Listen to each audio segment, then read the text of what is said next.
আসসালামু আলাইকুম, কেমন আছেন সবাই? আশা করি সবাই ভালো আছেন। সৌদি আরবে যারা নতুন আসেন তাদের মধ্যে সবচাইতে বড় সমস্যা পাসপোর্টে অথবা বর্ডার নাম্বারে হুরুপ মারে। অনেকের প্রশ্ন যে ভাইয়া পাসপোর্টে হুরুপ মারলে করণীয় কি? বর্ডার নাম্বারে হুরুপ মারলে করণীয় কি?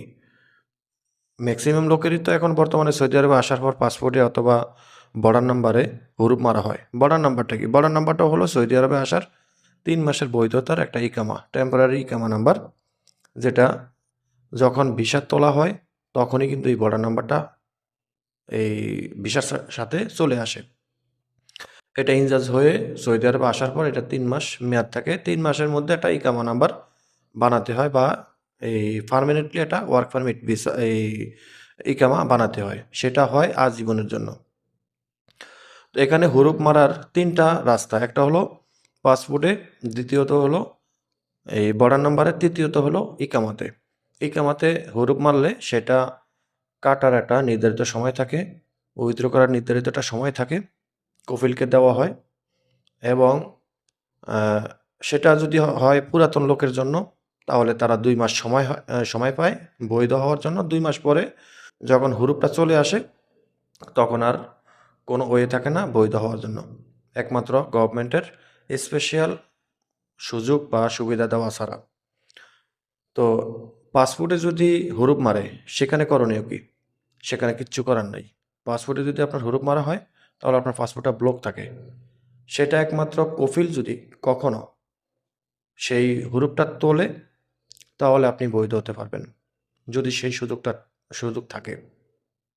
আর বর্ডার নাম্বারে যদি হুরুপ মারে সেখানেও যদি কফিল কোনো না কোনোভাবে যদি এই হুরুপটা ক্যানসেল করার কোনো রাস্তা পায় বা ক্যানসেল করতে পারে তাহলে সেখানে আপনি বৈধ হতে পারবেন।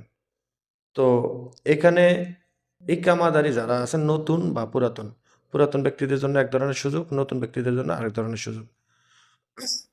নতুন ব্যক্তিরা সৌদি আরবে আসার পর ১ বছরের মধ্যে বৈধ হতে পারে না। তো একটা নতুন ব্যক্তি সৌদি আরবে আসার পর যদি তার ইকামা বানিয়ে ইকামার উপরে হুরুপ মারে, সে কিন্তু ওই ২ মাস সময় পায় কিন্তু বৈধ হতে পারে না। বৈধ হতে গেলে তাকে একটা সিগন্যাল দেওয়া হয় যে আপনার সৌদি আরবে আসার ১ বছর এখনো পূরণ হয়নি। ১ বছর পরে আপনি বৈধ হতে পারবেন। ততদিন তো সে হুরুপপ্রাপ্ত।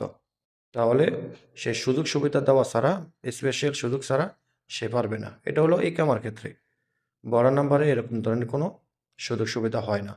যদি সৌদি মানব সম্পদ মন্ত্রণালয় এরকম ধরনের সুবিধা কখনো দেয় তাহলে তো সেখানে আপনি অবশ্যই কাভাল হতে পারবেন। তবে আদৌ পাসপোর্টে হুরুপ মারা কিংবা বর্ডার নাম্বারে হুরুপ মারা ব্যক্তিদের জন্য আদৌ এখন পর্যন্ত সুযোগ সুবিধা সৌদি মানব সম্পদ মন্ত্রণালয় দেয়নি। অদূর ভবিষ্যতে দিবে কিনা জানি না। হয় দিলে দিতেও পারে। দিলে ভালো আলহামদুলিল্লাহ। কারণ সৌদি আরবে লক্ষ, লক্ষ প্রবাসী হুরুপ প্রাপ্ত বর্ডার নাম্বারে এবং পাসপোর্টে।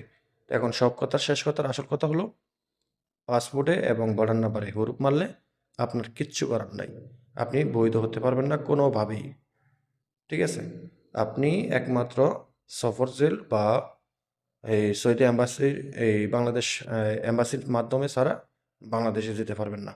সবাই ভালো থাকবেন। ভিডিওটা শেয়ার করে দিবেন। আল্লাহ হাফেজ।